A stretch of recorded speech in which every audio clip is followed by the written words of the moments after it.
Good morning my dear students, कैसे हैं आप। आज हम चैप्टर नंबर 1 इकाई 1 जो है इतनी शक्ति हमें देना दाता, उसका जो स्वाध्याय है उसे हम समझेंगे। प्रश्न नंबर 1, निम्नलिखित प्रश्नों के उत्तर लिखिए। उसका पहला प्रश्न है,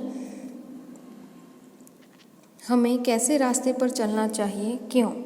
हमें कैसे रास्ते पर चलना चाहिए, क्यों। हमें नेकी यानी कि उसका अर्थ है नेकी यानी कि अच्छाई के रास्ते पर चलना चाहिए, क्योंकि इससे जीवन में सुख और शांति मिलती है। क्योंकि इससे जीवन में सुख और शांति मिल सकती है। दूसरा प्रश्न है, आने वाला कल कैसा होगा। आने वाला कल कैसा होगा। तो आने वाला कल बीते हुए कल से अच्छा होगा।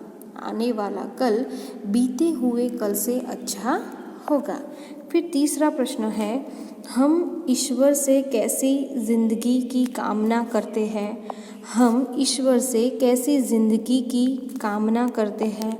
तो हम ईश्वर से कामना करते हैं कि वह हमें जितनी भी जिंदगी दे वह भली हो। हम ईश्वर से कामना करते हैं कि वह हमें जितनी भी जिंदगी दे वह भली हो। नेक्स्ट क्वेश्चन हमारा जो है, हमारे मन में कैसी भावना नहीं होनी चाहिए। हमारे मन में कैसी भावना नहीं होनी चाहिए। तो हमारे मन में किसी से बदला लेने की भावना नहीं होनी चाहिए। किसी से बदला लेने की भावना नहीं होनी चाहिए। फिर 5th नंबर का, हमें किसके बारे में सोचना चाहिए। हमें किसके बारे में सोचना चाहिए। तो हमें यह नहीं सोचना चाहिए कि हमें दूसरों से क्या मिला है। हमें यह नहीं सोचना चाहिए कि हमें दूसरों से क्या मिला है, बल्कि यह सोचना चाहिए कि हमने दूसरों के लिए क्या किया है। बल्कि यह सोचना चाहिए कि हमने दूसरों के लिए क्या किया है। फिर आगे का प्रश्न 6, हमारा मन पावन कैसे बनेगा। हमारा मन पावन कैसे बनेगा। तो हमारा मन करुणा के जल से पावन बनेगा। हमारा मन करुणा के जल से पावन बनेगा। फिर 7 नंबर का, कविता में कैसा जल बहाने की प्रार्थना की गई है, क्यों। कविता में कैसा जल बहाने की प्रार्थना की गई है, क्यों। तो कविता में करुणा का जल बहाने की प्रार्थना की गई है, क्योंकि उससे हम सबका मन पवित्र बनेगा। क्योंकि उससे हम सबका मन पवित्र बनेगा। फिर 8 नंबर का, किसकी रचना का अंत नहीं होना चाहिए। किसकी रचना का अंत नहीं होना चाहिए। तो ईश्वर की बनाई हुई रचना का अंत नहीं होना चाहिए। ईश्वर की बनाई हुई रचना का अंत नहीं होना चाहिए। प्रश्न नंबर 2, उदाहरण के अनुसार समान तुक वाले तुकांत शब्द लिखिए। पहले भी मैंने फर्स्ट सेमेस्टर में आपको समझाया था कि समान तुक वाले तुकांत किसे कहते हैं। जैसे कि यहाँ पे बताया है, तो लड़ाई, उतराई, कमाई, बुनाई, धुलाई, पढ़ाई और सिलाई। तो पीछे वाले जो शब्द है वह एक समान है। कैसे है, समान है। जैसे कि लड़ाई तो ई, उतराई तो ई, कमाई तो ई, बुनाई तो ई, धुलाई तो ई, पढ़ाई तो ई, सिलाई तो ई। तो पीछे वाले जो शब्द है वह समान है, तो हम कहते हैं समान तुक वाले शब्द। तो यहाँ पे ऐसे शब्द हमें दिए गए हैं। जैसे कि कहा है कि लताए, क्या है, लताए। तो कथाएं, प्रथाएं, व्यथाएं हो सकता है। कथाएं, प्रथाएं और व्यथाएं। तो यह समानतुक, पीछे देखो यहाँ पे समानतुक यानी कि समान शब्द दिखाई देता है। फिर है सुंदरता, तो यहाँ पे सुंदरता दिया है, तो मानवता, फिर सफलता, फिर श्रेष्ठता, श्रेष्ठता, फिर है ग्वालिन, तो मालिन, फिर है तेलिन, फिर दर्जिन, फिर है लिखावट, लिखावट तो बनावट, सजावट, रुकावट। देखो पीछे वाला शब्द जो है समान है। फिर सुनकर, तो लिखकर, पढ़कर, फिर कहकर। ओके, फिर लास्ट है चिड़िया, तो गुड़िया बहुवचन है, फिर बुढ़िया, फिर चुड़िया। तो यह समान तुक वाले हैं।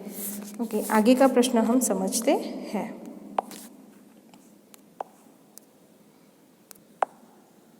ओके, यहाँ पे प्रश्न 3 हमारा जो है उसे हम समझते हैं। नीचे दिए गए चित्र को देखकर चित्र का वर्णन अपने शब्दों में कीजिए।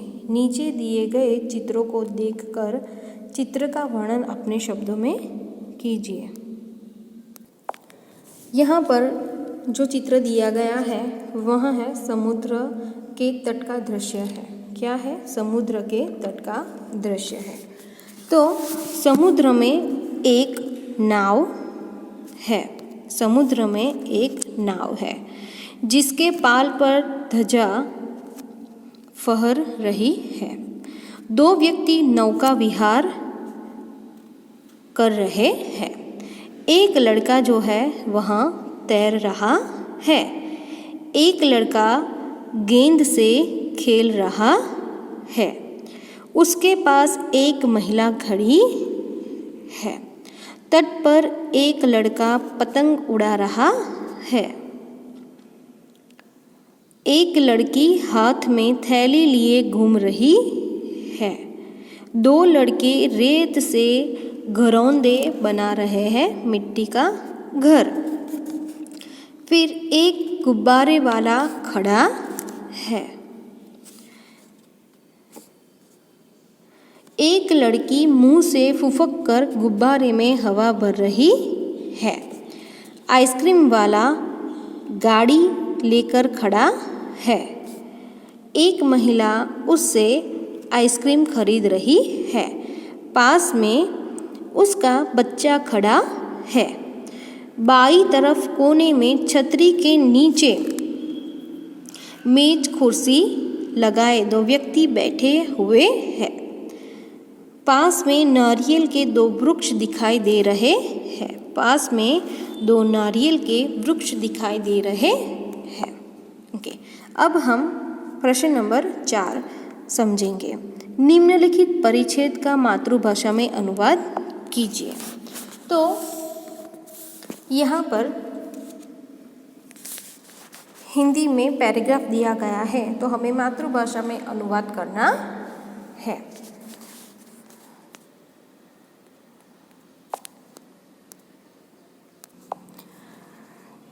यह हमारा अनुवाद है। आपको अपनी टेक्स्ट बुक के अंदर देखना है। सबसे पहले मैं हिंदी में जो पैराग्राफ दिया है वह मैं पढ़ूंगी। उसके बाद यहाँ पे जो गुजराती में अनुवाद दिया गया है वो मैं पढ़ती हूँ। एक चिड़िया पेड़ पर रहती थी। उसका घोंसला पेड़ पर था। घोंसले में उसके 3 बच्चे थे। वह अपने बच्चों के साथ रहती थी। एक दिन एक शिकारी वहाँ आया। वह चिड़िया को मारना चाहता था। चिड़िया ने बच्चों को घोंसले में सिर नीचा कर बैठने को कहा। वह खुद वहाँ से उड़ गई और पत्तों में छिपकर बैठ गई। शिकारी चिड़िया को न देखकर वहाँ से चला गया। अब इसका अनुवाद जो है वह मैं आपको पढ़कर सुनाती हूँ। एक चकली वृक्ष पर रहती હતી। તેનો માળો વૃક્ષ પર હતો। માળામાં તેના બચ્ચા હતા। તે પોતાના બચ્ચા સાથે રહેતી હતી।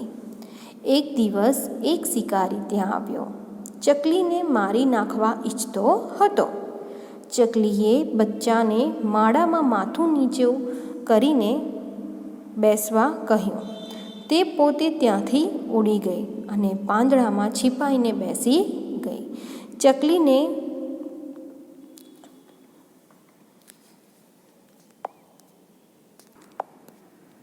चकलीने न जोता शिकारी ત્યાંથી જતો રહ્યો। तो यहाँ पर हमारा जो चैप्टर नंबर 1 है, इकाई 1, वहाँ कंप्लीट होता है। यहाँ पर जो भी मैं आपको PDF भेजती हूँ उसमें से कुछ क्वेश्चन आंसर्स हैं वही आपको लिखने हैं। वो मैं टिक करके आपको दूंगी। जिस पर सर्कल होगा जिस क्वेश्चन पर, वो पूरा क्वेश्चन आंसर जो है वही आपको लिखना है। Thank you.